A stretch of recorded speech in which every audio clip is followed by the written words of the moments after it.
কেতিয়াও কোৱা নাই যে আপোনালোকে কিয় বিজেপিক দিছে। আপোনালোকতো শৰাইঘাট দলঙৰ প্ৰতি পাৰ হৈ আমি বনাইছিলোঁ। আপোনালোকতো গুৱাহাটী এয়াৰপৰ্টৰ পৰা দিল্লী যায় আমি বনাইছিলোঁ। কৰিমগঞ্জতো বহুত বেছি সংখ্যালঘু ভোট, তাতেও কেনেকৈ আপোনালোকে হাৰিলে যদি অকণমান কয় কথাখিনি। লাহৰীঘাটত কাৰ লগত নাচিছিলে আপোনালোকে সাক্ষী। ঢিঙত গৈ পেলাই মুখ্যমন্ত্ৰীয়ে কাৰ লগত নাচিছিলে। বৰপেটাত যিমান ভোট পাইছে কংগ্ৰেছে, তাৰে যদি সৰুক্ষেত্ৰী সমষ্টিৰ ভোটখিনি বাদ দিয়ে তে কংগ্ৰেছে ভোটেই নাই এনেকৈ কৈছিলে। আছিলে MLA হিচাপে মোৰ ঘৰখনত যিটো ভিৰ আছিলে সেই ভিৰটো কেতিয়াও আপুনি আশা কৰাটো ভুল। কাৰণ সেই মানুহখিনি যিখিনি আহিছিলে আপুনি গম পাই থাকিব লাগিব যে সেইখিনি ভূপেন বৰাৰ ওচৰলৈ আহিছে নে বিধায়ক বা মন্ত্ৰীজনৰ ওচৰলৈ আহিছে। কিছুমান কথা তেওঁৰ কথা মনত পৰিলে মোৰ এতিয়াও হাঁহি উঠে। আমাৰ যেতিয়া ইণ্ডিয়া এলায়েন্সৰ এক্সিট পোলৰ পাছত ৰিজাল্ট কাউণ্টিং যিদিনা চলি আছে সেইদিনা তেওঁ কোনোবা এটা চেনেল চাই আছিলে, মোৰ নামটো পাহৰিছোঁ কি প্লাছ নেশ্যনেল টিভি, এই তাত মানে কংগ্ৰেছে লিড কৰা বুলি দেখাইছিলে মাজতে এটা চেনেলত। DA+ নে নাই DA+ নে কিবা এটা চেনেলত এই ৰাজীৱ শুক্লাৰ পত্নীৰ চেনেল নিউজ 24ত 11টামান বজাত কংগ্ৰেছে 274 ক্ৰছ কৰা দেখাইছে। আৰু হেৰিয়ে মানে আমাতকৈ NDA কেইটামান পিছ পৰি আছে নিউজ 24। তেতিয়া মোৰ এটা ফোন আহিছে, ছাৰ কংগ্ৰেচুলেশ্যন, এই ইণ্ডিয়া গভৰ্ণমেণ্ট আহি যাব। তেতিয়া বোলে আপুনি কোনে ক'লে? তাৰ বোলে মই আমুক। বোলো ইমান দিনৰ মূৰত আপোনাৰ মাত শুনিলোঁ, মই ইলেকশ্যন অহাৰ পৰা নাই শুনা। কৈছে নহয় তেতিয়া আপোনাক কথা পাতিব পৰা পজিশ্যনটো নাছিল নহয়, আজিতো আপোনাৰ পজিশ্যন আহি গ'ল, সেইকাৰণে ফোন কৰিছোঁ আপোনাক। বোলে যে গাড়ী ক'তো নাই। গাড়ী নাই বুলি গম পাইছোঁ কালিলৈ ৰেলী আছে 11টা বজাত। আজি ধৰক 3টা-4টা বজাত গম পাইছোঁ গাড়ী নাই। পাৰ্চনেল লাইফটো আপোনালোকৰ বহুত ভালনে? যিটো নিউজত দেখায় সেইটো হয়নে বা পাৰ্চনেল লাইফ? 15 চনৰ আগত MLA হোৱাৰ পিছত মানে এটা ধাৰণা থাকে হয়তো বহুতৰ যে এতিয়া মানে আমি অলপ ফুৰিম প্ৰথম আছিলে। গৌৰৱ গগৈ, ভূপেন বৰা, মই এজন সংগ্ৰামী মানুহ হিচাপে কাম কৰি আছোঁ। মই নাজানো ৰাইজে মোক কি ধৰণে লৈছে।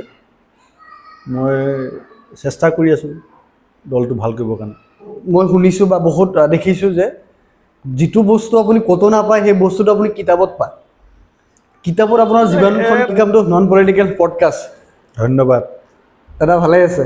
ভালে। বহুত দিন পিছতে আপুনি আজি আমাৰ নন পলিটিকেলত আহিলে। বহুত দিনৰ পৰা কথা পাতি আছে, ইলেকশ্যনৰ আগৰে পৰাই। মই এনেই যিবিলাক প্ৰতিষ্ঠিত চেনেল সেইবিলাকে মাতিলে যাওঁ। তোমাক ভালকৈ নাজানো, চেনেলৰ কথাও শুনা নাই, সেইকাৰণে মই নাযাওঁ ভাবি আছোঁ। কিন্তু তোমাৰ যিটো মানে ভাল পোৱা দেখিলোঁ যে বিচাৰিছা এদিন অহাটো, মই সেইকাৰণে আহিছোঁ। আৰু মই তোমাক দেখি পেলাই মোৰ ইম্প্ৰেশ্যনটো ভাল হৈছে যে এটা চেলেঞ্জ এটা লৈ তুমি আৰম্ভ কৰিছা, ভাল পাইছোঁ। আমি বহুত কথা পাতিম পডকাষ্টত, বহুত ধৰণৰ কথা থাকিব, নন পলিটিকেল প্লাছ অলপ পলিটিকেল কথাও থাকিব। প্ৰথমে মই জানিব বিচাৰোঁ আপোনাৰ পৰা লোকসভাৰ কথালৈ আহোঁ। লোকসভাত আপোনালোকে 3টা ছিট পালে। কৰিমগঞ্জ আৰু বৰপেটা আমি সকলোৱে ভাবিছিলোঁ এই 2টা ছিটো পাব আপোনালোকে, কিন্তু এই 2টা হাৰিলে। প্ৰথমে এই 2টাৰ বিষয়ে কৈ লওক যে এই 2টাত সংখ্যালঘু ভোট বেছি আছে। কৰিমগঞ্জতো বহুত বেছি সংখ্যালঘু ভোট, তাতেও কেনেকৈ আপোনালোকে হাৰিলে যদি অকণমান কয় কথাখিনি। কৰিমগঞ্জ নিশ্চিতভাৱে আমি পাম বুলি ভাবিছিলোঁ। আমাৰ যিখিনি ট্ৰেডিশ্যনেল ভোট কৰিমগঞ্জত আমি সদায় পাওঁ, সেই ভোটটোতো অলপ খহনীয়া হৈছে। আৰু এনেকুৱা নহয় যে আমি সংখ্যালঘু ভোটতে অকল জিকিম বুলি খেলিছিলোঁ। আমি সকলো জাতি জনগোষ্ঠী ধৰ্ম সম্প্ৰদায়ৰ আমি ভোটৰ আশা কৰিয়ে সদায় ইলেকশ্যন খেলোঁ। এইবাৰ বিজেপিয়ে এটা পৰিস্থিতি সৃষ্টি কৰিছিলে যে মিয়াৰ ভোট নালাগে, মিয়া মহিলাৰ কথা বেয়াকৈ কয়, ধুবুৰী পাকিস্তান বুলি কয়, বৰপেটাক বাংলাদেশ বুলি কয়। এনেকৈ ইছলাম ধৰ্মী ভাৰতীয় নাগৰিকসকলক বিজেপিয়ে যিটো বিভিন্ন ধৰণে লঘু লাঞ্ছনা অপমান কৰিছিলে, সেইকাৰণে চবেই ধৰি লৈছিলে যে ইছলাম ধৰ্মী ভাৰতীয় নাগৰিকে এইবাৰ বিজেপিক ভোট নিদিয়ে, গতিকে বিকল্প হিচাপে ইণ্ডিয়া এলায়েন্স বা কংগ্ৰেছক ভোট দিব। কিন্তু প্ৰকৃতাৰ্থত তেনেকুৱা হোৱা নাই। আনকি আপুনি গৰু খুটি, য'ত এটা মৃতদেহৰ ওপৰত 17টা মানুহে জঁপিয়াইছিলে, তাত 100% মাইনৰিটি মানুহ থকা পুলিং কেন্দ্ৰত 400 ভোট বিজেপিয়ে পাইছে। এতিয়া কিয় পাইছে সেইটো মুখ্যমন্ত্ৰীয়ে ক'ব পাৰিব, কাৰণ মুখ্যমন্ত্ৰীটো কৈ আছে যে আমি 90% পাইছোঁ। কিন্তু আপোনাক মই চেণ্টাৰৰ নামেই কৈ দিছোঁ, চিপাঝাৰ সমষ্টিৰ যিটো গৰুখুটি সমষ্টি, য'ত আটাইতকৈ ডাঙৰ অত্যাচাৰ মুখ্যমন্ত্ৰী গৃহ বিভাগৰ পুলিচে গৈ AK-47 মুখত লগাইছিলে, ডেড বডিৰ ওপৰত মানুহে জঁপিয়াইছিলে, তাত 400 ভোট বিজেপিয়ে পাইছে। গতিকে নগাঁৱতো আপুনি জানে যে মিটিংবিলাকত মুখ্যমন্ত্ৰী মিটিঙলৈ কিমান মানুহ আহিছিলে, হাৰিলে কাৰণে গালি পাৰি আছে এতিয়া। কিন্তু ইলেকশ্যনৰ আগৰ কেইদিনতো মুখ্যমন্ত্ৰীয়ে আকৌ এবাৰ মোদী চৰকাৰ বুলি নগাঁৱত লাহৰি ঘাটত কাৰ লগত নাচিছিলে আপোনালোকে সাক্ষী। ঢিঙত গৈ পেলাই মুখ্যমন্ত্ৰীয়ে কাৰ লগত নাচিছিলে, আহক আহক বেৰিকেড ভাঙি পেলাই আহক, তাৰপিছত কয় গানটো লগাই দিয়া, তাৰপিছত যে নাচে হিমন্ত বিশ্ব শৰ্মা ডাঙৰীয়াই, নচা লগৰবিলাক কোন আছিলে? গতিকে এনেকুৱা নহয় যে আমি বিজেপিও সংখ্যালঘু ভোট পাইছে, পাৰ্চেণ্টেজটো হয়তো বেলেগ বেলেগ, আমিও পাইছোঁ। আৰু হৰাৰ কাৰণ এতিয়ালৈকে আমি ৰিভিউ পূৰা কৰা নাই, কিন্তু মূল যিটো কথা আছিলে যে তাতে 26জনমান বিভিন্ন ব্যক্তিয়ে নিৰ্বাচন খেলিছিলে। এতিয়া আমি হাৰিছোঁ একচুৱেল কাউণ্টিং মতে, কাৰণ 3000 ভোটৰ খেলি মেলি হৈছে 15000 ভোটত। আৰু আপুনি দেখিব যে বিজেপিক বাদ দিও তাত প্ৰায় 45হাজাৰমান ভোট বেলেগে পাইছে। তাৰমানে বিজেপিক সেইখিনি মানে দিয়া নাই, হয়তো কংগ্ৰেছকো দিলেহেঁতেন। সেই গোটেই মানুহখিনিক খেলোৱাৰ নেপথ্যত কিন্তু বিজেপি আছিলে। আৰু শুনামতে এটা বিশেষ সম্প্ৰদায়ে কাউন্সিলৰ আশাত কিছু ভোট বিজেপিক দিয়া বুলিও কয়। আৰু বৰপেটাৰ ক্ষেত্ৰত আৰম্ভণিৰ পৰাই বহুতে এটা ষড়যন্ত্ৰত লিপ্ত হ'ল যে ইয়াত বিজেপি বিৰোধী ভোটটো বিভাজন হ'ব, এটা নেৰেটিভ বনোৱা হ'ল। বহুত নিউজ ওলাইছিলে যে এইটো বিজেপি বিৰোধী ভোটটো বিভাজন হ'ব, গতিকে এইটো অট'মেটিকেলি বিজেপি মিত্ৰজোঁট ইয়াত জিকি যাব। সেই নেৰেটিভটোৱে তেওঁলোকক অলপ সহায় কৰিলে। আৰু ৰিচেণ্টলি মই আপোনাৰ হিমন্ত বিশ্ব শৰ্মা ডাঙৰীয়া এটা পাইছিলোঁ, নিউজ পাইছিলোঁ, কৈছিলে যে বৰপেটাত যিমান ভোট পাইছে কংগ্ৰেছে, তাৰে যদি সৰুক্ষেত্ৰী সমষ্টিৰ ভোটখিনি বাদ দিয়ে তে কংগ্ৰেছে ভোটেই নাই, এনেকৈ কৈছিলে। যে সৰুক্ষেত্ৰীৰ সময়তে হাইষ্ট ভোট পাইছে কংগ্ৰেছে বৰপেটা সমষ্টিৰ পৰা, তেনেকৈ কৈছিলে। আপুনি সেই সম্পৰ্কত কি ক'ব? নাই, হিমন্ত বিশ্ব শৰ্মা ডাঙৰীয়াক কথাক যদি আপুনি গুৰুত্ব দিবলৈ যায় তেতিয়া যিকোনো মানুহ মতিভ্ৰম হ'ব। যিজন মানুহে গুজৰাটৰ পানী পাইপৰ মাজেদি মুছলমানৰ তেজ যায় বুলি কয়, মোদী ডাঙৰীয়াক ৰিক্সাৱালা ঠেলাৱালা চৰিয়াব বুলি কয়, এতিয়া সেইজন মানুহতকৈ ডাঙৰ হিন্দু ভক্ত কোনো নাই। সেইজন মানুহে এতিয়া নৰেন্দ্ৰ মোদী ডাঙৰীয়াক ভগৱানতকৈও বেছি পূজা কৰে। এওঁ কেতিয়া কি ক'ব, কেতিয়া কি কৰিব, তাৰ কোৱাৰ উদ্দেশ্য কি, এইবিলাক এতিয়া অসমৰ মানুহে বুজি পায়। এতিয়া আমাৰ যিজন প্ৰাৰ্থী আছিলে বৰপেটাত, দীপ বায়ন, তেওঁতো সুদীৰ্ঘ 20 বছৰতকৈ বেছি দিন কংগ্ৰেছ কৰি সংগঠন কৰি আহিছে। অসম সেৱা দলৰ তেওঁ চিফ। আমাৰ সেৱা দলৰ মিটিং পাতিলে 3000 মানুহ হয় তেতিয়া। আৰু আমাৰ দলটোত আমি কেতিয়াও এইটো কথা লুকোৱা নাই যে আমি সকলো জাতি জনগোষ্ঠী ধৰ্ম সম্প্ৰদায় ভাষা উপভাষা লৈ পেলাই ৰাজনীতি কৰিছোঁ। আমি চবৰে ভোট বিচাৰোঁ। কোনোবাই আমাক বেছিকৈ দিলে ভাল পাওঁ, কোনোবাই আমি বেয়াকৈ দিয়া কমকৈ দিয়াৰ কাৰণে তুমি গালি পোৱা নাই। এতিয়া মই কৈ দিব বিচৰা নাই যে ভাষিক কোনোবা গোষ্ঠীয়েতো বিজেপিকে ভোট বেছিকৈ দিছে। ভাষিক 2-3টা গোষ্ঠীয়ে, মই নাম নকওঁ, বিজেপিক বেছিকৈ ভোট দিছে। আমিতো কেতিয়াও কোৱা নাই যে আপোনালোকে কিয় বিজেপিক দিছে, আপোনালোকতো শৰাইঘাট দলঙৰ প্ৰতি পাৰ হৈ আমি বনাইছিলোঁ, আপোনালোকতো গুৱাহাটী এয়াৰপৰ্টৰ পৰা দিল্লী যায় আমি বনাইছিলোঁ, অসমৰ হাইৱেবিলাক আমি বনাইছিলোঁ, এতিয়া ৰিপেয়াৰিঙহে বেলেগে কৰি আছে।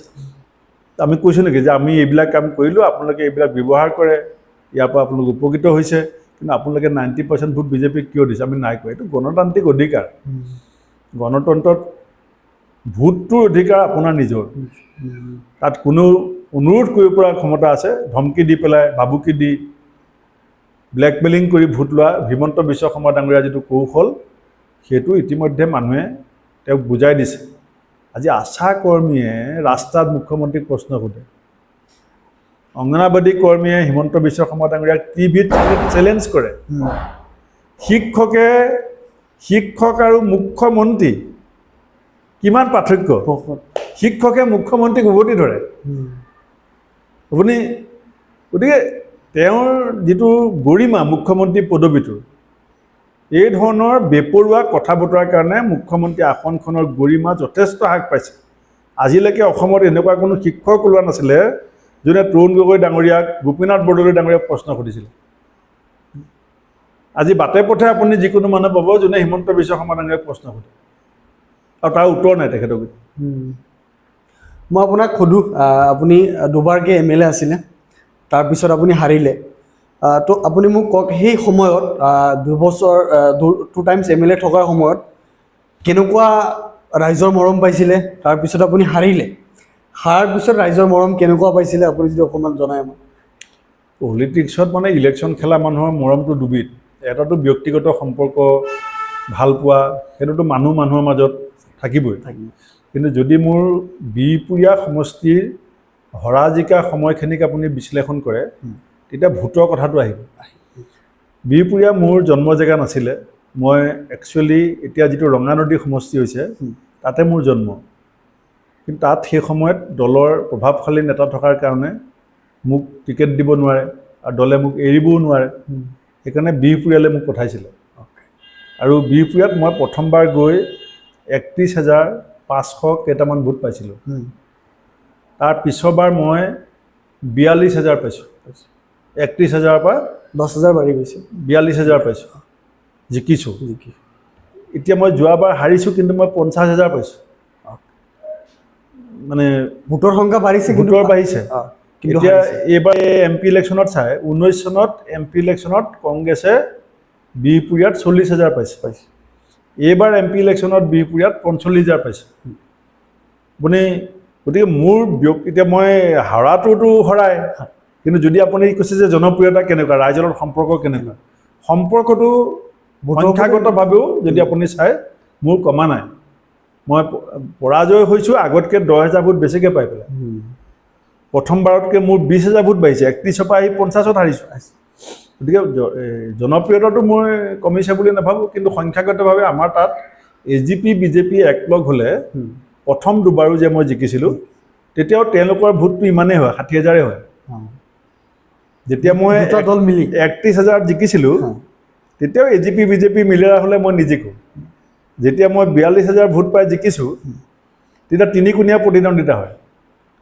এতিয়া দুকোণীয়া হৈছে সেইকাৰণে এতিয়া আপুনি নিজে বিশ্লেষণ কৰিব কি আছে মোৰ কি নাই তো আপুনি এটা পডকাষ্টত কৈছিলে যে মানুহে ইলেকশ্যনে জিকিলেতো বহুত ভাল যদি হাৰাৰ পিছতে এই আপোনাৰ জিকিলে যিমান মানুহ আহে হাৰিলে মানুহ নাইকিয়া হৈ যায় আপুনি কৈছিলে এই কথাটো সঁচা একদম ইয়াত দুটা কথা আছে তাৰমানে এটা যেতিয়া পোষ্টত আপুনি থাকিব এতিয়া আপুনি ধৰক এখন জিলাৰ ডেপুটি কমিশ্যনাৰ ডেপুটি কমিশ্যনাৰ 10টা বজাৰ পৰা 4টা বজালৈকে যিমান মানুহ আহিব সেই মানুহজন যদি 15 দিনৰ পিছত ৰিটায়াৰ্ড হয় তেওঁ সেই অফিচটোলৈ যায় অফিচটোৰ সেই ৰুমটোলৈ মানুহ আহিব তেওঁৰ বহি থকা জেগাটোলৈ নাহে সেইটো পোষ্ট এতিয়া মই MLA যেতিয়া আছিলোঁ MLA হিচাপে মোৰ ঘৰখনত যিটো ভিৰ আছিলে সেই ভিৰটো কেতিয়াও আপুনি আশা কৰাটো ভুল কাৰণ সেই মানুহখিনি যিখিনি আহিছিলে আপুনি গম পাই থাকিব লাগিব যে সেইখিনি ভূপেন বৰাৰ ওচৰলৈ আহিছে নে বিধায়ক বা মন্ত্ৰীজনৰ ওচৰলৈ আহিছে এতিয়া মই প্ৰদেশ কংগ্ৰেছৰ সভাপতি এতিয়া মোৰ ঘৰত যিসকল ভিজিটৰ আহে তাত গৰিষ্ঠ সংখ্যক হৈছে দলীয় সাংগঠনিক কথা পাতিবলৈ অহা মানুহ যদি সংগঠনৰ মূল দায়িত্বটো মোৰ হাতত নাথাকে তেতিয়া সেই দায়িত্বটো যাৰ গুৰিত থাকিব সেই একেখিনি মানুহ তেওঁ গুৰিলৈ যাব লাগিব সেইটো আপুনি আফচোচ কৰি বেয়া পাই লাভ নাই কিন্তু এছাম মানুহ থাকে যে তেওঁলোকে আপোনাক দেখিলেও চিনি নোপোৱা ভাও ধৰে পিঠি ঘূৰাই দিয়ে হৈছে নে কেতিয়াবা আপোনাৰ লগত বহুত হৈছে মাতিব এটা কাহিনী আৰু এছাম মানুহ আছে যে সৌজন্য সূচক যিটো সম্পৰ্ক মানৱতাবাদী আমাৰ ভাতৃত্ববোধক যিটো সম্পৰ্ক সেইটো ৰাখে। তেনেকুৱা এটা কাহিনী যদি আপুনি কয়, যিটো MLA আপুনি হাৰাৰ পিছতে আপুনি জিকিলে, তেতিয়া আপোনাক ফোন কৰি খবৰ লয় বা লগ ধৰে? কেইদিনমানৰ কথা এটা কওঁ। কেইদিনমানৰ কথা, তেওঁৰ কথা মনত পৰিলে মোৰ এতিয়াও হাঁহি উঠে। আমাৰ যেতিয়া ইণ্ডিয়া এলায়েন্সৰ এক্সিট পোলৰ পাছত ৰিজাল্ট কাউণ্টিং যিদিনা চলি আছে, সেইদিনা তেওঁ কোনোবা এটা চেনেল চাই আছিলে, মোৰ নামটো পাহৰিছোঁ, কি প্লাছ নেশ্যনেল টিভি, এই তাত মানে কংগ্ৰেছে লিড কৰা বুলি দেখাইছিলে মাজতে এটা চেনেলত, DA+ নে নাই DA+ নে কিবা এটা চেনেলত, এই ৰাজীৱ শুক্লাৰ পত্নীৰ চেনেল, নিউজ 24ত 11টামান বজাত কংগ্ৰেছে 274 ক্ৰছ কৰা দেখাইছে। আৰু হেৰিয়ে মানে আমাতকৈ NDA কেইটামান পিছ পৰি আছে, নিউজ 24। তেতিয়া মোৰ এটা ফোন আহিছে, ছাৰ কংগ্ৰেচুলেশ্যন, এই ইণ্ডিয়া গভৰ্ণমেণ্ট আহি যাব। তেতিয়া বোলে আপুনি কোনে ক'লে? তাৰ বোলে মই আমুক। বোলো ইমান দিনৰ মূৰত আপোনাৰ মাত শুনিলোঁ, মই ইলেকশ্যন অহাৰ পৰা নাই শুনা। কৈছে নহয়, তেতিয়া আপোনাক কথা পাতি পোৱা পজিশ্যনটো নাছিল নহয়, আজিতো আপোনাৰ পজিশ্যন আহি গ'ল, সেইকাৰণে ফোন কৰিছোঁ আপোনাক। তেনেকুৱা মানুহ আছে, মানে কাউণ্টিঙত আগবাঢ়ি থকাৰ কাৰণে পুৰণা সম্বন্ধটো সেইদিনাখন লগে লগে ৰিভাইভ কৰিবলৈ বিচাৰিছিল। মই ভালেই পাইছোঁ, ঠিক আছে, ইমান 10 বছৰ মূৰত কমচে কম তাৰপিছত আকৌ ফোন কৰিছিল টিভি। তাৰপিছত মই ক'লো ক'ত? মইতো ক'তো দেখা নাই যে মানে ইণ্ডিয়া লিড কৰি আছে। নাই নাই, আপুনি বেলেগ টিভি নাচাব, আপুনি সেই ND28 চেনেলটো চাওক, মানে 24 চেনেলটো চাওক। তাৰপিছত ময়ো ঘূৰাই পকাই লগাই চাইছোঁ, হয় তাত মানে সেই সময়ত কংগ্ৰেছক, ইণ্ডিয়া এলায়েন্সক বেছি দেখাই আছে। তাৰপিছত লাহে লাহে তেওঁলোকে কিন্তু ধৰক 2টামান বজাৰ পাছত দেখিছোঁ আৰু তাতো মানে ডাউন হৈছে। তাৰপাছত আৰু তেওঁ আকৌ ফোন অহা নাই। তেনেকুৱা থাকে। আপুনি মোক কওক, ৰাজনীতিক জীৱন বহুত কষ্ট, হাৰ্ডৱৰ্ক কৰিব লাগে ৰাজনীতিক কেৰিয়াৰত। আপোনাৰ এনেকুৱা কিবা এটা হাৰ্ডৱৰ্ক কাহিনী আপুনি যদি আজি আমাৰ নন পলিটিকেলত শ্বেয়াৰ কৰে, যিটো এতিয়াও কেতিয়া মনত হয় যে মই ইমান কষ্ট কৰিছিলোঁ, আজি মই এইখিনিত পাইছোঁ, তেনেকুৱা কিবা এটা যদি আজি কয়? এটা কষ্টটো এতিয়া বৰ্তমান যিজন CM, তেওঁৱে মই 2013 চনত মিজোৰামৰ ইলেকশ্যনৰ ইনচাৰ্জ আছিলোঁ। মই আছিলোঁ ছেক্ৰেটেৰী হিচাপে মিজোৰামৰ ইনচাৰ্জ, আৰু তেওঁক পঠাইছিলে অবজাৰ্ভাৰ কৰি। তেতিয়া মানে 4 দিনমানৰ পাছত লুংলে বুলি এখন জিলাত ছোনিয়া গান্ধী ডাঙৰীয়ানে এখন ৰেলী কৰিব। তেতিয়া আমাৰ দায়িত্ব পৰিলে সেই ৰেলীখন তাত গৈ পেলাই অৰ্গেনাইজ কৰিব লাগে। আৰু তাৰ যিসকল মেইন লিডাৰ, 4জনমান লিডাৰ আছিলে, তেওঁলোক চবেই কেম্পেইনিঙত বিজি। আৰু মিজোৰামত এনেকুৱা, যদি আপুনি নিজৰ সমষ্টিতে প্ৰচাৰ কৰিবলৈ যায়, ৰাতি মানে আপুনি ঘূৰি আহিব নোৱাৰে, কাৰণ পাহাৰীয়া এলেকা। আমাৰ ইয়াত যিটো ইয়াৰ পৰা ধৰক আপুনি এয়াৰপৰ্ট যাবলৈ 1 ঘণ্টা লাগে, এৰিয়েল ডিষ্টেঞ্চটো ইমানেই হয়, কিন্তু মিজোৰামত আপুনি এয়াৰপৰ্ট যাবলৈ 5 ঘণ্টা লাগিব।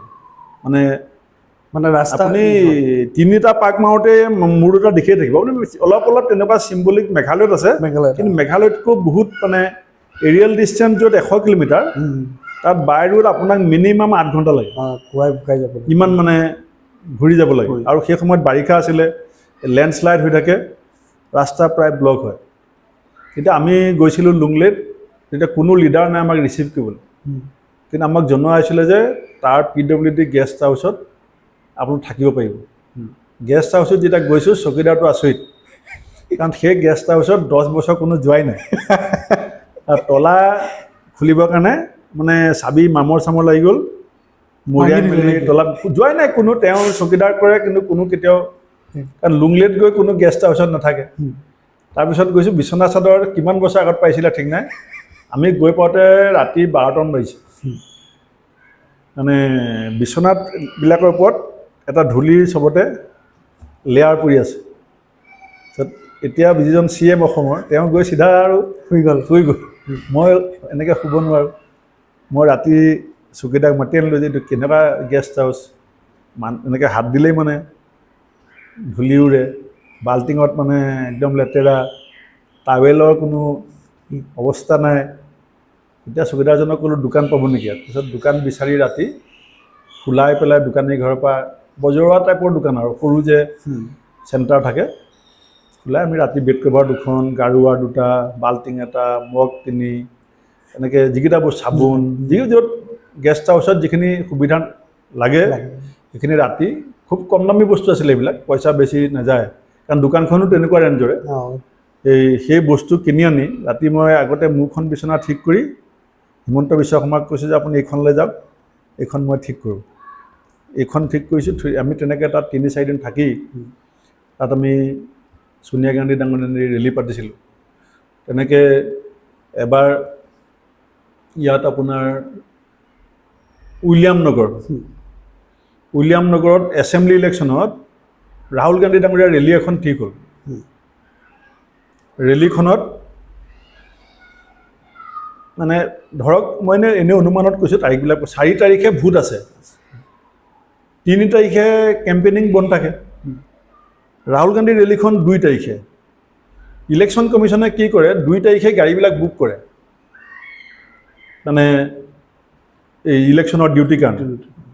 মুকুল বাছনিক ডাঙৰীয়া তেখেত হৈছে মেঘালয় ইনচাৰ্জ আৰু মোক 5টা সমষ্টি চাবলৈ দিছিলে উইলিয়াম নগৰ জিলাখনৰ, আৰু ৰেলীখনৰ দায়িত্ব মোৰ।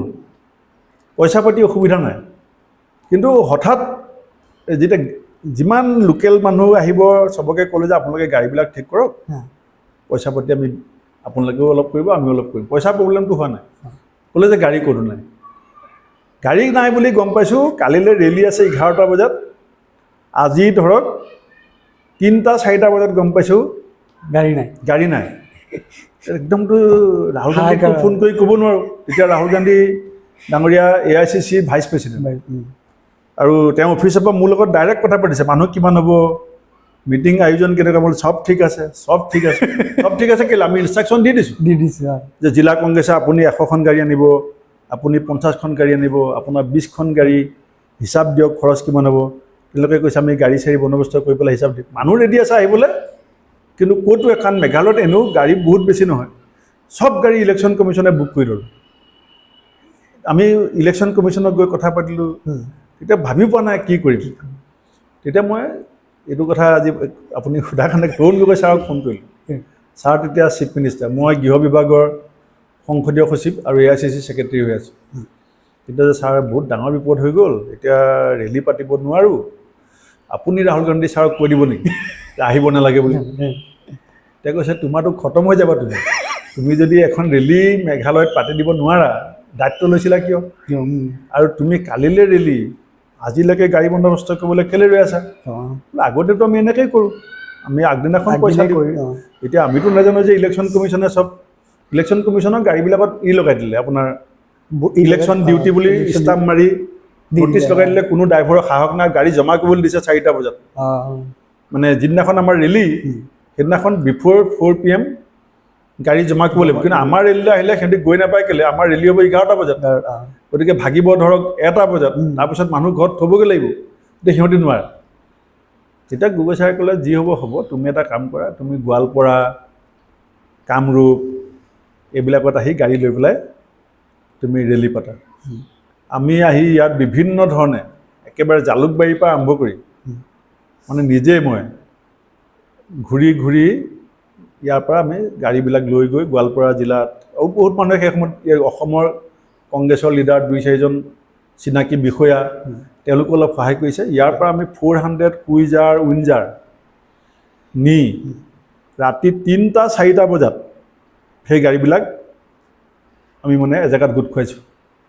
মানে ডিটেইলছ ক'ব বিচৰা নাই আৰু, মানে দিনটো গাড়ী বিচাৰি ৰাতি 3টা-4 দুদিনৰ ভাড়া দিবলগীয়া হৈছে, কেলৈ আগদিনাখন ৰাতি নি ৰাখিব লাগিব, কি হ'ব ঠিক নাই। আৰু ৰাতিপুৱা 4টামান বজাত আমি গাড়ীবিলাক আকৌ সেই লোকেশ্যনলৈ পঠিয়াইছোঁ।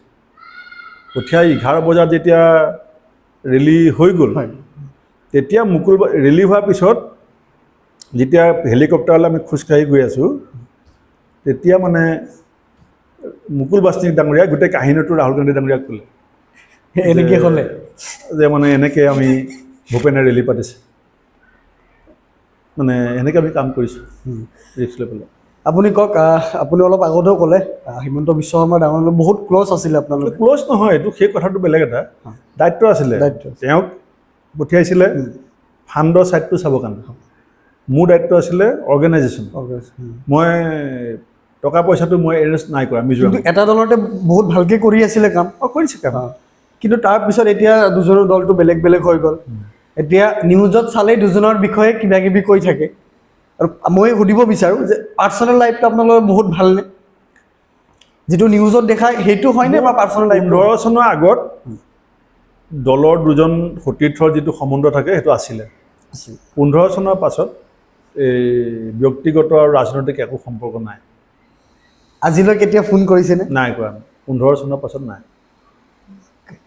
তো মই আপোনাক সুধোঁ এতিয়া, আপোনাৰ ৱাইফ বাইদেউ ডক্টৰ হয়, ডক্টৰ আপুনি পলিটিচিয়ান, কেতিয়াবা অকণমান ঘৰত কেনেকুৱা কিবা হৈছেনে যেনে আপুনি আমাক সময় নিদিয়ে কিবা তেনেকুৱা? সেইটোতো হৈয়ে থাকে, সেইটোতো হ'বই। সেইটো আমি অকণমান জানিব বিচাৰোঁ। আজিকালি সময় নিদিয়াটো ইমান অভিযোগ নকৰে, কাৰণ মই কৈ দিওঁ যে মই কাৰোবাৰ হাজবেণ্ড, কাৰোবাৰ পুত বা দেউতাক বা মোমায়েক, ভায়েক, ককায়েক হোৱাৰ লগতে মই এটা দলীয় ডাঙৰ দায়িত্বটো আছোঁ।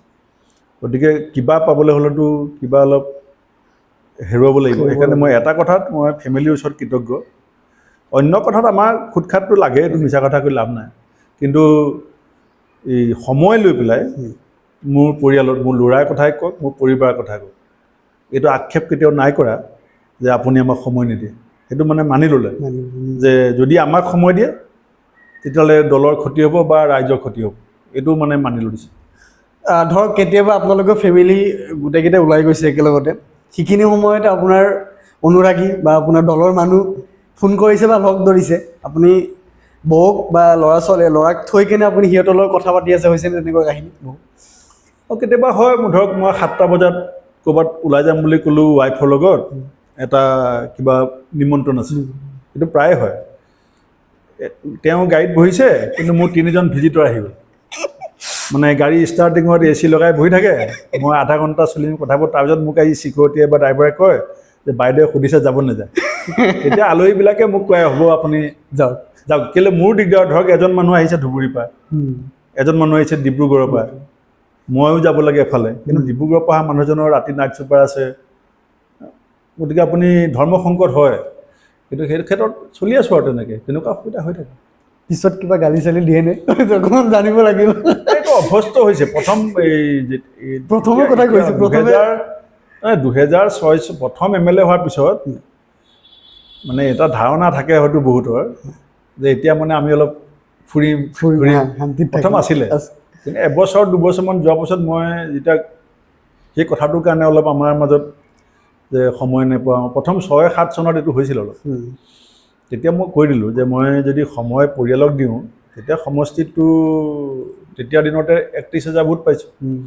31,000 ভোট মানে 8,000-7,000 পৰিয়াল। গতিকে তাৰপিছত ভোট নিদিয়া মানুহখিনিৰোতো মই MLA। গতিকে মই কাক সময় দিম আৰু মোৰ ৰাজনীতি কোনফালে যাব এইটো আপুনি চবেই সিদ্ধান্ত ল'ব লাগিব। কিন্তু প্ৰথম এবছৰমানত অলপ কথা বেলেগ আছিলে, এতিয়া সেইবিলাক প্ৰব্লেম নাই। আমাৰ নন পলিটিকেল আৰু আমাৰ সময়ো নাই একচুৱেলি। এটা সময় থাকে আমাৰ ঘৰত কোনো নাথাকে, চবেই বিজি। 2টা স্কুল যায়, এতিয়া ডাঙৰ ল'ৰাটো দিল্লীত থাকে, সৰুটো ৰাতিপুৱা 7টাত যায় 3টাত আহি পায়, মোৰ ৱাইফ ৰাতিপুৱা 9টাত যায় 5টাত আহি পায়। গতিকে এনেকুৱা নহয় যে মোকে দুখ দিব পাৰে। কেতিয়াবা যদি দিনত মই ঘৰত অকলে থাকোঁ, ময়োতো অকলে থাকোঁ, সেইকাৰণে চব বুজাবুজি হৈ গ'ল। নাম সুধিম, আপুনি এক কথাত সেই মানুহজনৰ বিষয়ে ক'ব লাগিব, ঠিক আছে? হিমন্ত বিশ্ব শৰ্মা ডাঙৰীয়া বৰ চলাহী কথা কয়, এতিয়া মুখ্যমন্ত্ৰী আসনৰ পৰা এইটো শোভা নাপায়।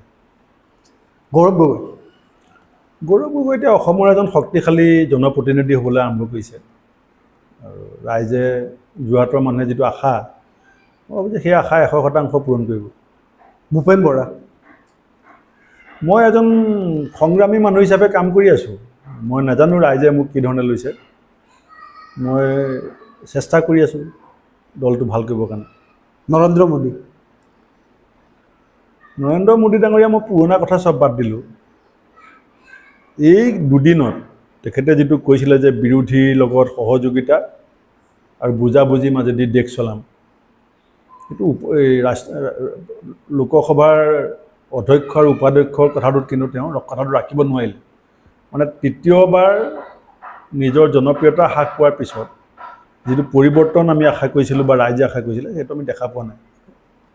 ৰাহুল গান্ধী ডাঙৰীয়াকতো আজি নিশ্চিতভাৱে শুভেচ্ছা দিব লাগিব যে এটা গুৰু দায়িত্ব লিডাৰ অফ দ্য অপজিশ্যন তেখেতে লৈছে। আৰু মই ভাবিছোঁ যে আচল বিৰোধী নেতা কেনেকুৱা, তেনেকুৱা ব্যক্তিৰ হাততে বিৰোধী নেতাৰ দায়িত্ব এতিয়া আনুষ্ঠানিকভাৱে পৰিছে। অখিল গগৈ এজন অতি পৰিশ্ৰম কৰা নেতা, যথেষ্ট কষ্ট কৰিব পাৰে, এইটো মই দেখিছোঁ। আৰু এটা আমি সুধোঁ লাষ্ট, এইটো হ'ল ৰকিবুল হুছেইন।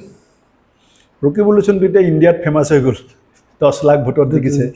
গতিকে এইটোতো আমাৰ দলৰ কাৰণে যথেষ্ট গৌৰৱৰ কথা, ইণ্ডিয়াত নাম্বাৰ 1 আৰু পাৰ্লিয়ামেণ্টতো ভাল পাৰফৰ্মেঞ্চ কৰিব।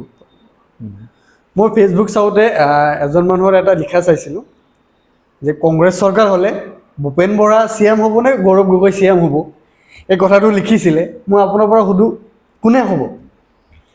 এতিয়ালৈকে বাহিৰত এই কথাটো আলোচনা হৈ আছে, কোন মুখ্যমন্ত্ৰী হ'ব লাগে বা কোনে আশা কৰে। আমাৰ দলৰ ভিতৰত একেবাৰে ৰাহুল গান্ধী ডাঙৰীয়া, খাৰ্গে ডাঙৰীয়া বা গৌৰৱ গগৈ ডাঙৰীয়া বা মোৰ মাজত বা যিখিনি মানুহে মুখ্যমন্ত্ৰী পাতিব, MLA সম্ভাৱ্য MLA, তেওঁলোকৰ মাজত এই কথাটো লৈ আনুষ্ঠানিক আলোচনা কেতিয়াও হোৱা নাই। আৰু নোহোৱা কথাটোত ময়ে চবকে কৈছোঁ যে যেতিয়ালৈকে আমাৰ মাজত এই কনফিডেঞ্চটো নাহে যে আমি গভৰ্ণমেণ্ট বনাবলৈ সক্ষম হৈছোঁ, কাৰণ গভৰ্ণমেণ্ট অসমত বনাবলৈ হ'লে আপোনাক নিজৰ 64 MLA লাগিব। এতিয়া 4জনৰ যিটো ৰিজাল্ট আহিছে, আমি 34 চিটত জিকিছোঁ। অৰ্থাৎ আৰু 30খন আসনত যদি আমি 64ত জিকিলোহেঁতেন, তেতিয়া আপোনাৰ কথাটো বহুত মানে গুৰুত্বপূৰ্ণ হ'লহেঁতেন। সেইকাৰণে আমি এতিয়ালৈকে কোন মুখ্যমন্ত্ৰী হ'ব লাগে ভাবিলেতো নহ'ব, মুখ্যমন্ত্ৰী হ'ব পাৰিম নে নোৱাৰিম। আৰু হ'বৰ কাৰণে 1 নম্বৰ কথাটো হৈছে আপুনি সেই নম্বৰটো পাব লাগিব। গতিকে আমি এতিয়া চবেই সিদ্ধান্ত লৈছোঁ যে আমি নম্বৰটোৰ কাৰণে কাম কৰিম, আৰু তাৰপাছত যিটো সিদ্ধান্ত দলৰ ভিতৰত হ'ব সেইটো আমি চবেই মানি ল'ম। 26ত কেনেকুৱা ভাবিছে ইলেকশ্যন? লোকসভাটো গ'লে 26ত কেনেকুৱা ভাবিছে যে আপোনালোকে আৰু কিমান চিটলৈ আগবাঢ়ি ল'ব বা কি প্লেনিং কৰিছে 26লৈ? মইতো ক'লোৱেই যে এতিয়াই আমি MLA আমাৰ আছে 22জন, চিটত জিকিছোঁ 34টা। অৰ্থাৎ বৰ্তমান MLA সংখ্যাতকৈ আমাৰ 12টা চিট বাঢ়িছে। গতিকে আমি আৰু 30টা চিট মিনিমাম, পাৰিলে 50টা আমি লিড কৰিব লাগিব। লিড কৰিবলৈ হ'লে আমি পঞ্চায়তত চেষ্টা কৰিম, উপ নিৰ্বাচনত চেষ্টা কৰিম, আৰু আমাৰ যিখিনি দুৰ্বলতা আছে, আমাৰ যিখিনি খুঁটি নাটি আছে, এতিয়া আমি ৰিভিউ কৰিবলৈ আৰম্ভ কৰিছোঁ। সেইখিনি কৰি আমি দলটোক নতুন ৰূপত সজাই ৰাইজে আমাৰ পৰা কি আশা কৰে, আমি কি ধৰণে আৰু পদক্ষেপ লোৱা ভাল, এই গোটেইখিনি মিলাই আৰু গোটেই ইণ্ডিয়াটো প্ৰেক্ষাপট বদলি হ'ব। এতিয়া আপোনাৰ মহাৰাষ্ট্ৰত এছেম্বলি ইলেকশ্যন আছে, ঝাৰখণ্ডত এছেম্বলি আছে, হাৰিয়ানাত এছেম্বলি ইলেকশ্যন আছে। এইবিলাকৰ পৰাও এটা ৰাইজে দেখিব যে বিজেপিৰ বিকল্প মানুহে ইতিমধ্যে সন্ধান কৰিছে, ৰাহুল গান্ধীৰ নেতৃত্বৰ প্ৰতিও মানুহৰ যিটো বিশ্বাস আহিছে। গতিকে এই কথাবিলাক মিলাই আমি নিজক তৃণমূল পৰ্যায়ৰ পৰা শক্তিশালী কৰি আমি খুব আশাবাদী যে আমি আহি থকা এই যিখিনি 20-22 মাহ সময় আছে, আমি ক্ষমতালৈ ঘূৰি আহিব পাৰিম। ৰাজনীতিকৰ বাহিৰে সময় পালে আপুনি কি কৰে বা কি কৰি ভাল পায়? তেনেকৈ মেইনলি কিতাপ পঢ়া। মই ৰাজনীতি সম্পূৰ্ণ বিজি থাকোঁ বুলি কওঁতো, মই আগতে যদি কেতিয়াবা দিনটোত এখন কিতাপ পঢ়িছিলোঁ, এতিয়া মই মাহটোততো 5খন কিতাপ পঢ়ি আছোঁ। কি কিতাপ পঢ়ে? ইমান কি কিতাপ? মই এইকেইদিনত মই আনকি এতিয়া যিজন আমাৰ দেশৰ ফৰেইন মিনিষ্টাৰ S. জয়শংকৰ, তেওঁৰ কিতাপখনো পঢ়ি আছোঁ। আপুনি এনেকুৱা নহয় যে মই কেইদিনমানৰ আগতে যিখন ছুপাৰ পাৱাৰ বুলি ৰাঘৱ বেলাৰ লিখিছে সেইখন পঢ়িছোঁ। কালিৰ পৰা মই যিখন আৰম্ভ কৰিছোঁ যে your all thoughts are not correct. এনেকৈ মানে যি ধৰণৰ কিতাপ পাওঁ মই নিজৰ পচন্দ মতে। অৱশ্যে অসমীয়া কিতাপ আগতে বহুত পঢ়িলোঁ, মানে অসমীয়া উপন্যাস ইউনিভাৰ্চিটি পৰ্যায়লৈকে নপঢ়া উপন্যাস নায়েই। এতিয়া মোৰ অসমীয়া কিতাপটো অলপ কমিছে, কাৰণ মোৰ যিখিনি পচন্দৰ লিখক আছিলে সেই সময়ত, সেইসকলৰ চব কিতাপেই পঢ়িছোঁ। এতিয়া নতুনকৈ মই ভাল কিতাপ ওলাইছে বুলি গম পালে কিনো, কিন্তু মই পঢ়াটো মই বাদ দিয়া নাই। আপুনি কওক যে আপোনাৰ অনুৰাগী বা আপোনাৰ দলীয় কৰ্মীসকলক যে আপুনি এটা বুক যিটো পঢ়িবলৈ চবকে যে কয় এই বুকটো আপোনালোকে এবাৰ কিনি পঢ়ক, এনেকুৱা কিবা এটা বুক নাম আপুনি কওক। অসমীয়াত মই অসমীয়া নহয়, পূৰা অল অভাৰ ৱৰ্ল্ডৰ কথা কৈছোঁ মই, যিকোনো এটা বুক হয় অনলি অসমীয়া ভাষাত নহয়। মই দুখন কৈ দিওঁ, দুখন কাৰণ কিছুমানে অসমীয়া পঢ়িব, কিছুমানে ইংলিছ পঢ়িব। অসমীয়া মই ক্লাছ 9ত যিখন কিতাপৰ পৰা মোৰ মনটো ডাঙৰ হ'বলৈ আৰম্ভ কৰিছিলে, সেইখন হোমেন বৰগোহাঁই ডাঙৰীয়াই লিখিছিলে আত্মানুসন্ধান। আত্মানুসন্ধানখন তেখেতে লিখিছে মানে তাত 100জনমান মহান ৰাইটাৰক উদ্ধৃতি দি পেলাই লিখিছে। সেইকাৰণে আত্মানুসন্ধানখন পঢ়া মানে আপুনি বিশ্বৰ 100জনমান শ্ৰেষ্ঠ দাৰ্শনিকক লগ পোৱা নিচিনা। সেইকাৰণে মই ক'ম যে যিখিনিয়ে কম কিতাপ পঢ়ে, কাৰণ বেছি কিতাপ পঢ়া মানুহটো বহুত পঢ়িছে, যিবিলাকে কম কিতাপ পঢ়ে সেইবিলাকে আত্মানুসন্ধানখন পঢ়িলে ভাল, মোৰ ৰিকমেণ্ডেশ্যন। আৰু ইংৰাজীত যিবিলাকে অসমৰ মানুহে কম কিতাপ পঢ়ে তেওঁলোকে APJ আবুল কালামৰ অন্ততঃ 3খন কিতাপ, মানে ইগনাইটেড মাইণ্ডছৰ পৰা আৰম্ভ কৰি উইংছ অফ ফায়াৰলৈকে, এইখন পঢ়িলে ভাল। আপুনি কওক, কিতাপক আপোনাক নিজকে কিমান সলনি কৰিছে? বহুত মই শুনিছোঁ বা বহুত দেখিছোঁ যে যিটো বস্তু আপুনি ক'তো নাপায় সেই বস্তুটো আপুনি কিতাপত পায়। কিতাপত আপোনাৰ জীৱনখন কিমান সলনি হৈছে কৰিছে? মোৰ যিটো মৰেল কাৰেজ, সেইটো মই গীতাৰ পৰা পাইছোঁ। এতিয়া মই মাজতে বেছিকৈ শাস্ত্ৰ কথা কওঁ বুলি বদনামী হৈছিলে।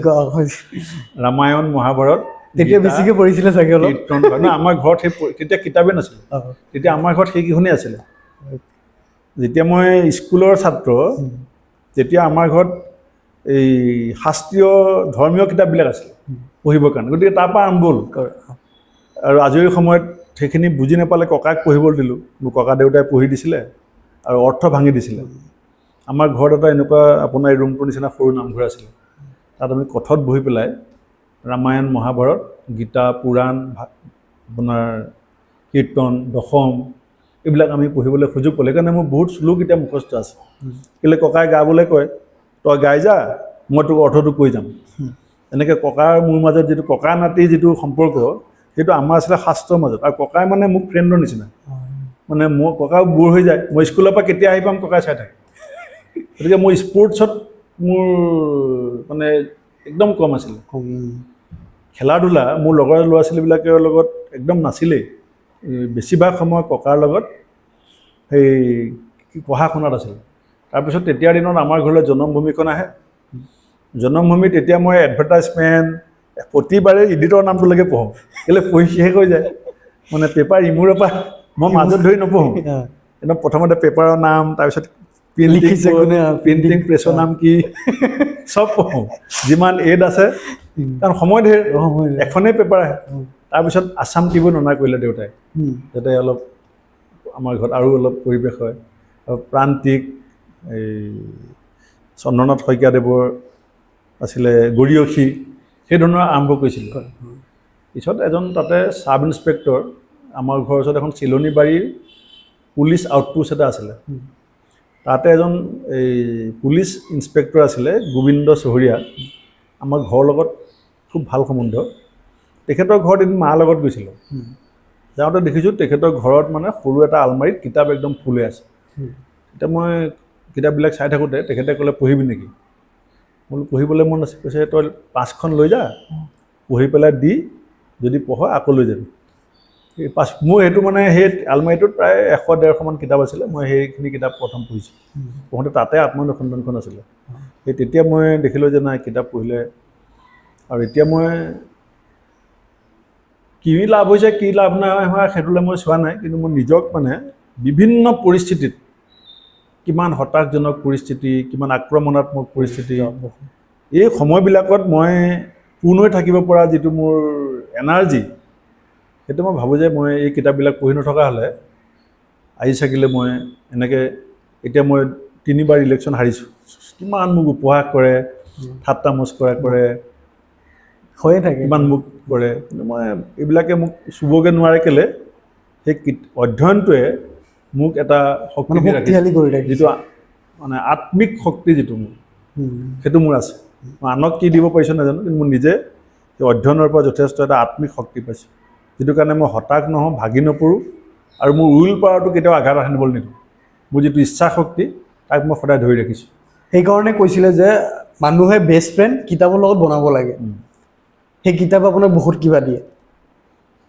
তো আপুনি মোৰ ল'ৰাকেইটাও এনেকুৱা হৈছে ল'ৰাবোৰ কিতাপ পঢ়ে সিহঁতি বেলেগ খেলা ধূলাতকৈ কিতাপত বেছি হেৰি অ'কে আপুনি কওক যে গান শুনে গান শুনো অসমীয়া নে হিন্দী দুইটাই শুনো মানে কম গাড়ীত অকল তাকো আজিকালি ফোন আহিলে বন্ধ কৰি দিব লাগে আপুনি ফোন ৰখাব নোৱাৰে গান ৰখাব লাগিব ফোনটোৰ কাৰণে গান কমিছে কাৰণ বেলেগত মই নুশুনো গাড়ীত শুনো কিন্তু মানে বহুত ডিষ্টাৰ্ব হয় কেলে ফোন কৰি থাকিলে আকৌ তেওঁ ভাবিব যে এওঁ গানে শুনি আছে সেইকাৰণে চাউণ্ডটো কমাই দিয়ে কেতিয়াবা নুশুনোৱে আৰু ইমান ফোন আহি আছে এনেকুৱা হয় আজি আপুনি প্ৰথমবাৰ ক'ব ছ'চিয়েল মিডিয়াত এটা দিনত আপোনাৰ কিমান ফোন আহে এইটো খাটাং ক'বলৈ দিগদাৰ কেতিয়াবা বহুত কম আহে এতিয়া মই ধৰক আপোনাৰ ইয়াত বহি আছোঁ কাৰণে চাইলেণ্ট কৰি থৈছোঁ ফোন কেলৈ বেছিকৈ আহে মই তৃণমূল পৰ্যায়ৰ পৰা কাম কৰি সভাপতি হৈছোঁ মই ইউথ কংগ্ৰেছৰ পৰা আহি ইউনিভাৰ্চিটি GS পৰা আহি পেলাই প্ৰেচিডেণ্ট হৈছোঁ গতিকে মোৰ প্ৰত্যেকটো জেনেৰেশ্যনৰ লগত সম্পৰ্ক আছে এতিয়া ৰাজীৱ ভৱনত যিখিনি মোতকৈ বয়সত ডাঙৰ তেওঁলোকে মোক ইউথ কংগ্ৰেছৰ পৰা পাইছে গতিকে তেওঁলোকৰ কাৰণে মই প্ৰেচিডেণ্ট নহয় ভূপেন বৰা কিছুমানে মোক লগৰ কিছুমানে মোক এনেকৈ আজি 30 বছৰত যিটো সম্বন্ধ হৈ গ'ল সেইকাৰণে মোক আজি ৰাতিপুৱা এজন মানুহ আহিছে মই চিনি পোৱা নাই ক'লে আপুনি কোন ক'লে মই এজন সাধাৰণ কংগ্ৰেছ কৰ্মী মোৰ কিবা কথা আছিলে যদি কি কওক বোলে নহয় মই গুৱাহাটী আহিছিলোঁ বেলেগ কামত ভাবিলোঁ আপোনাক মাত কৰি গামোচা এখন দি যাওঁ মানে থাকিলে তেওঁ মোৰ প্ৰতি এইটো আছে বিশ্বাস যে মানুহজনক গৈ মই ইজিলি লগ ধৰিব পাৰিম আৰু মোৰ সেইটো কোনো ছিষ্টেম নাই যে মোক কয় বহুত যে আগত সভাপতিয়ে শ্লিপ দিয়া ছিষ্টেম কৰিছিলে আপোনাৰ ৰুমত কথা পতা পৰিৱেশ নাই মোৰ ৰাজীৱ ভৱনত মানুহ আহিলে যদি মোৰ সৈতে আপুনি যদি অকলে কথা পাতিব বিচাৰে মই মানুহ উলিয়াই নিদিওঁ মই আপোনাক লৈ পেলাই বেলেগ এটা ৰুমলৈ ওলাই যাওঁ কাৰণ মই উলিয়াই দিব নোৱাৰোঁ মানে মোতকৈ বয়সস্থ মানুহ বহি থাকে আৰু মই ৰাহুল গান্ধী ডাঙৰীয়াকো কৈছোঁ যে প্ৰেচিডেণ্ট পোষ্টটো পাৰ্মানেণ্ট নহয় সম্বন্ধটোহে পাৰ্মানেণ্ট গতিকে প্ৰেচিডেণ্টৰ পোষ্টটোৰ সুবাবত মই সম্বন্ধটো কিয় বেয়া কৰিম মই এইটো নাই কৰা আপোনাৰ জীৱনত এনেকুৱা কিবা এটা আছিলনে যে যিটো সম্বন্ধলৈ কথা এইটো কাৰোবাৰ লগত সম্বন্ধ আপুনি বেয়া কৰিছিল বা আপোনাৰ খংটো বহুত কম দেখা পাওঁ খং নাই নেকি আছে বহুত নিয়ন্ত্ৰণ কৰিবলৈ চেষ্টা কৰিছোঁ খং আছে খঙে মোক বহুত ক্ষতিও কৰিছে আৰু মই এতিয়া সেইখিনি অকণমান কওক না আজি কেনেকৈ কি ক্ষতি 3 বছৰমানৰ পৰা মই এই সভাপতি হওঁতেও খং আছিলে কিন্তু মই দেখিছোঁ যে লোকচান হয় আৰু সম্বন্ধত ব্যাঘাত হয় মই কাৰণে যিমান পাৰোঁ এই ভিতৰতে মানে গুজৰি গুমৰি থাকোঁ কমাবলৈ চেষ্টা কৰি আছোঁ আগতে খং বহুত আছিলে আপোনাৰ আছিলে সেনেকুৱা কিবা এটা কাহিনী যদি আপুনি কয় যে এই খঙৰ কাৰোবাৰ লগত কাজিয়া বা কাৰোবাক মাৰপিটটো কৰা নাই চাগে আপুনি কেতিয়াও হৈছে এতিয়া নাই কৰা বুলি ক'লে লগৰবিলাকে দেখিলেতো গম পাই যাব এনেকুৱা কিবা এটা কাহিনী স্কুলৰ দিনৰ পৰা ৰাজীৱ ভৱনলৈকে হৈছে ৰাজীৱ ভৱনৰ কাহিনী আমি জানিব অলপ কওক এইটো ইমান কোৱাটো ঠিক নহয় প্ৰেচিডেণ্ট হোৱাৰ পাছত কিন্তু এনেই মই এইটো কৈছোঁ মানে এনেকুৱা নহয় যে মই কাৰোবাক আগতীয়াকৈ আক্ৰমণ কৰিছোঁ কিন্তু আত্মসন্মান আৰু স্বাভিমানত আঘাত লগাৰ পাছত মানে আগতে ৰৈ নাথাকিছিল যেতিয়া মোৰ স্বাভিমানত লাগে আত্মসন্মানত লাগে এতিয়া মই প্ৰতিবাদ বহুত জোৰছে কৰিছোঁ আনকি মই এছেম্বলিত বেষ্ট MLA এৱাৰ্ড পাইছোঁ তেতিয়া মোৰ চৰকাৰ আছিলে নিজৰ চৰকাৰ থাকিলে বেষ্ট MLA এৱাৰ্ড নাপায় কিন্তু মই ক'বলগীয়া কথাটো বিধানসভাত কৈ দিছিলোঁ কোৱাৰ কাৰণে মোক চৌকজো হৈছে মোৰ জেনেৰেল ছেক্ৰেটাৰী পৰ্যন্ত মোক আঁতৰাই দিছিলে যে এওঁ মানে নদী বান্ধৰ সময়ত আমাৰ চৰকাৰৰ স্থিতি বেলেগ আছিলে মই তাৰ বিপৰীত স্থিতিত আছিলোঁ গতিকে মই হক কথাটো সদায় কৈছোঁ আজি হিমন্ত বিশ্ব শৰ্মা ডাঙৰীয়া যেতিয়া কংগ্ৰেছত আছিলে তেতিয়াও মোৰ এছেম্বলিৰ ভিতৰত এদিন বিতৰ্ক হোৱাৰ কাৰণে সেই সময়ত মুখ্যমন্ত্ৰী ডাঙৰীয়াই মাতি নি মোক কৈছিলে যে এইটো প্ৰচিডিঅ'ৰ এগেইনষ্টত গৈছে তেখেতে কৈছিলে যে মই বাংলাদেশ সীমান্তৰ লাটিটোলা ডুমাবাৰী এইবিলাক চব চিল কৰি দিম আৰু চব এছেম্বলিত আমাৰ MLA বিলাকে হাত ঢুকিয়াইছিলে মানে বাংলাদেশ সীমান্ত মই চিল কৰিম পইচাৰ অভাৱ নাই প্ৰচিডিঙত আছে এতিয়াও পইচাৰ অভাৱ নাই চব কৰি দিম মানে একদম ছমাহৰ ভিতৰত শেষ কৰি দিম তেতিয়া মই থিয় হৈ পেলাই ক'লোঁ যে এইটোতো অসম্ভৱ কথা ইয়াৰ লগততো পইচাৰ কথাই নাই এইটো বাংলাদেশ আৰু ইণ্ডিয়া গভৰ্ণমেণ্টৰ মাজত দুজন ফৰেইন মিনিষ্টাৰ নহ'লে দুজন প্ৰাইম মিনিষ্টাৰে বহি আলোচনা কৰিলেহে সীমাটো সমাধান হ'ব। কাৰণ মই জানো যে লাটিতোলা ডুমাবাৰীত কি কাৰণে ফেঞ্চিংখন বনাব পৰা নাই, কাৰণ লেণ্ড ডিছপিউটটো আছে। লেণ্ড ডিছপিউটত ইণ্ডিয়াৰ ক্লেইম আছে, বাংলাদেশৰো ক্লেইম আছে। এতিয়া আপুনি কোন হয় ইয়াত কাম কৰিবৰ কাৰণে? এনেকৈ মই ঘপককৈ উঠি মানে প্ৰতিবাদ কৰিছিলোঁ। তেতিয়া গগৈ ছাৰে মাতি নি ক'লে যে গোটেই হাউচটো এফালে গ'ল, তুমি এফালে গ'লা, হয় তুমিয়ে কাৰেক্ট, কেলৈনো ক'ব লাগে নিজৰ চৰকাৰ চলি আছে। বোলো মই এইটো ৰ'ব নোৱাৰোঁ, মই কৈ দিছিলোঁ। সেইকাৰণে মই যেতিয়া মই মোৰ মনটোৱে কৈছিলে মই সেইমতে কাম কৰিছোঁ। আৰু কাজিয়া পেচালটো এইটো এনেকুৱা নহয় যে মই কিবা মানে খুব বেছি যেতিয়া আত্মসন্মান হানি হোৱা পৰিৱেশ হৈছে তেতিয়া মই তীব্ৰ প্ৰতিবাদ কৰিছোঁ। আপোনাৰ মোবাইলত ফেচবুক আৰু হোৱাটছআপ দুটাৰ ভিতৰত আপুনি কোনটা বেছি ইউজ কৰে? মই একচুৱেলি ফোন আপোনাকো কৈ থৈছোঁ, মই ফোনত কথা পতাতকৈ হোৱাটছআপত যদি যোগাযোগ ৰাখে মেছেজৰ জৰিয়তে বেছি ভাল পাওঁ। মই কাণত এনেকৈ ফোনটো লৈ পেলাই মানে বহুত দেৰি কথা পতাটো মোৰ কাৰণে একদম মানে বিৰাট অস্বস্তিকৰ। মই সেই বস্তুটো দেখিছোঁ আপোনাক যে আপুনি মই এতিয়া কাণত ল'লে মই কেতিয়াবা লাউড স্পীকাৰ লগাই দিওঁ। মানে মই কাণ দুখনত ফোনটো লগাই একদম ফোন গৰম হৈ যোৱালৈকে আৰু হাতটো এনেকৈ ধৰি থকাটো মই মানে ভাল নাপাওঁ। কিন্তু মই উপায় নাই, সেইকাৰণে মই বহুতকে কওঁ যে হোৱাটছআপ মেছেজ কৰিবচোন। মই সেই বস্তুটো পাইছোঁ যে আপোনাক ফোন কৰিলে ৰিচিভ নকৰে, হোৱাটছআপত মেছেজ কৰিলে ৰিপ্লাই কৰে। ভাল পাওঁ, কিন্তু এতিয়া বহুত মানুহে নাজানে। তো থেংক ইউ ছ' মাছ দাদা, ভাল লাগিলে পডকাষ্ট কৰি। আপোনাৰ কেনেকুৱা লাগিলে আজি নন পলিটিকেল? ঠিক আছে, ভাল লাগিছে, তুমি আৰম্ভ কৰিছা, মই শুভেচ্ছা দিছোঁ। অসমৰ জনপ্ৰিয় এটা অনুষ্ঠানলৈ পৰ্যবেক্ষিত হওক non political. Thank you so' much, thank U.